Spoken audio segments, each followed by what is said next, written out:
submitted for the approval of the Mojo Society. Welcome to WatchMojo.com, and today we're counting down our picks for the top 10 Are You Afraid of the Dark episodes. What was that? Before we begin, we publish new videos every day, so be sure to subscribe for more great content. For this list, we're looking at the spookiest, most inventive, and most memorable episodes from the popular 90s Canadian program that made us all wish we were part of our very own Midnight Society. Gather round the campfire. Number 10, The Tale of the Dark Music. After his mother inherited a house from her uncle, Andy, his mom, and his annoying little sister move in. He hopes that things will be better for them in the new town, but soon he runs afoul of the local bully while out on his paper route. The bully tells him that everyone was happy when his great-uncle died, and that he happened to be a creep and a lunatic. Everybody was glad when your nutbag uncle kicked, then you had to show up. Hey, I never even met the guy! The episode works on the creep factor for sure, with Andy slowly uncovering what else his great-uncle left to his family. Hello, Andy. Come on in. The kicker comes at the end, when Andy, who we've been rooting for, shows himself to be perhaps more sinister than we thought. It's yours, Andy. I'll give you anything you want. Number 9, The Tale of the Silver Sight. It's cool. I'm Tucker's brother. I used to run these meetings. After a hiatus of a few years, the members of the Midnight Society grew up and changed. This very meta series of episodes, which we count as one episode, sees the return of Gary, the beloved original president and most iconic member of the Campfire Horror Stories Club, and his brother, Tucker. The beginning of the final season kicked off with this three-parter, as Gary and Tucker track down an evil object connected with the death of their grandfather. He climbed up to fix a cable, slipped, and he fell. Not only do the episodes provide an original origin story, but bringing back the familiar faces makes them some of the most memorable episodes from the end of the series.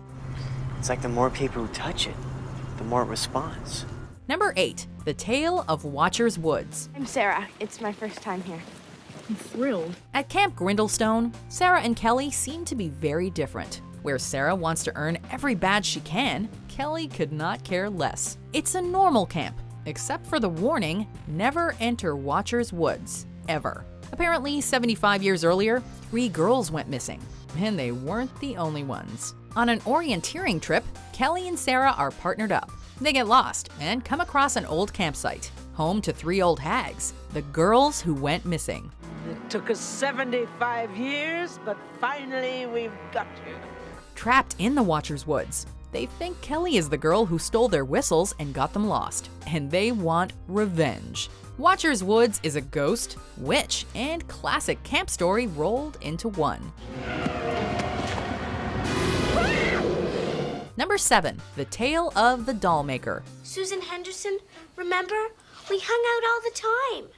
Melissa loves to visit her aunt and uncle each year, mostly because her best friend Susan lives next door. But one day when she shows up, she's dismayed to learn that Susan went missing, and her distraught parents moved, leaving the house abandoned. When Melissa thinks she sees Susan in the attic of the house next door, she goes to investigate. Locating a small door in the back of the attic, she thinks she's found her friend, but she's changed. Susan, you're going the wrong way! Melissa? Trapped in the dollhouse, Melissa realizes that she is changing too. With its dizzying shifts in reality, this one is not only creepy, but also mind-bending. My hands. There's gotta be another way out of here. Number 6, The Tale of the Midnight Madness. Who doesn't love a scary movie? The Rialto Theater is a classic old movie house and plays exclusively old classic movies. But charming as it is, with no one showing up, they'll have to close up shop for good. Enter Dr. Vink, one of the show's only recurring characters. Who are you? Vink's the name. Dr. Vink. He says he has a movie that will really bring life to the old place. And for a while it does. The old vampire flick with a twist is a huge hit. However, the two ushers slowly learn that there's something not quite right about the film, or the bargain they made, and that the scary movie is more lifelike than they had imagined.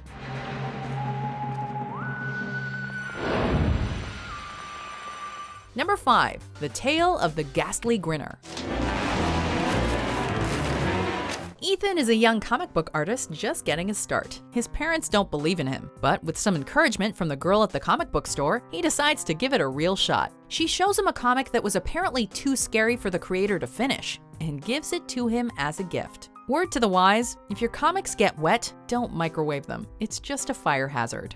Mom, the kitchen just blew up. Worse for Ethan, he unwittingly releases the Grinner, who turns his victims into blue, goo-drooling idiots. It may not sound like it, but this one falls into the category of indescribably scary for the kids who saw it. Number 4. The Tale of Laughing in the Dark. And he's in there, all right. Just waiting. The second episode of the series brought out that perennial terror, clowns. A couple of kids visit an amusement park and come across an old spook house laughing in the dark. They learn of its dark past. In 1924, a clown tried to steal the payroll, got trapped inside, and burned to death when it caught fire. Zebo, the clown, was said to haunt it still. On a dare, one of the boys, Josh, steals the nose of the clown figure inside. Soon afterwards, he's plagued by strange noises, smells, and calls. Cautioned by an unseen force to give it back. We sure weren't laughing by the end of this one. If you don't give it back, I'll come up and get it. Who was that? Number 3. The Tale of the 13th Floor. Be careful now.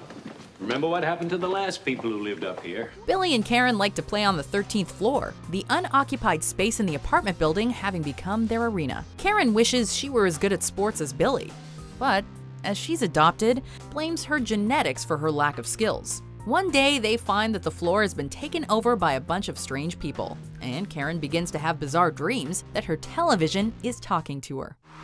It wouldn't be the same without you. Say you'll come. The scares in this one seem to be up front, as the people on the 13th floor turn out not to be people at all. But it's the twist at the very end that really gives this one impact. What you talking about? Is this a joke or what? Number 2. The Tale of the Lonely Ghost. Beth, lovey, your cousin Amanda's here. Amanda just wants to be friends with her mean cousin Beth, but her snob of a relative will only let her hang out if she cleans her room and spends a night in the haunted house. You can't come unless you go through the initiation. The night in the haunted house? You got it. Tomorrow night. She tells her how next door, a little mute girl starved to death years earlier when some girls locked her in a room, and unable to call for help, she died. What was that? In the house, Amanda hears scratching, only to find the ghost, who has scrawled "Help me" backwards all over the walls of the room she was trapped in. Subtle and atmospheric, this episode helped to launch the program, establishing it as one of the most haunting shows on TV. Someone let me out! Leave me alone! Before we unveil our number 1 pick, here are some honorable mentions. Stop!